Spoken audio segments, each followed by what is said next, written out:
at women empowerment, if you were to entrust me with the responsibility of Sikyong, what we would do in this, unlike the older generations, the young Tibetan people of today have the social skills, the technical savviness as prerequisites to assume community responsibility. For those desirous of gaining familiarity with the workings of Central Tibetan administration, a reception center will be set up and a special schedule of programs arranged for them. Those who are unable to personally visit Dharamsala will provide virtual introduction of the Central Tibetan administration and organize workshops from time to time so as to enable them to hone their leadership skills and motivate them to assume future leadership roles.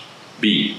To empower Tibetan youth and women, various means will be employed to provide them with information on Tibet-related matters as and when required and create as many opportunities to realize their full potential in leadership. C. We will appoint a minimum of 3 ladies in the Kashak and try to appoint 50% of women as representatives in the Office of Tibet. Women civil servants of the Central Tibetan administration will be encouraged to serve for a longer tenure to reach higher positions. More women will be encouraged to serve in settlement establishment and likewise increase their participation in training workshops and conferences to realize their potentials. G. All possible efforts will be made to provide facilities in terms of training and opportunities to seek employment openings to those desirous of earning their livelihood through vocational skills.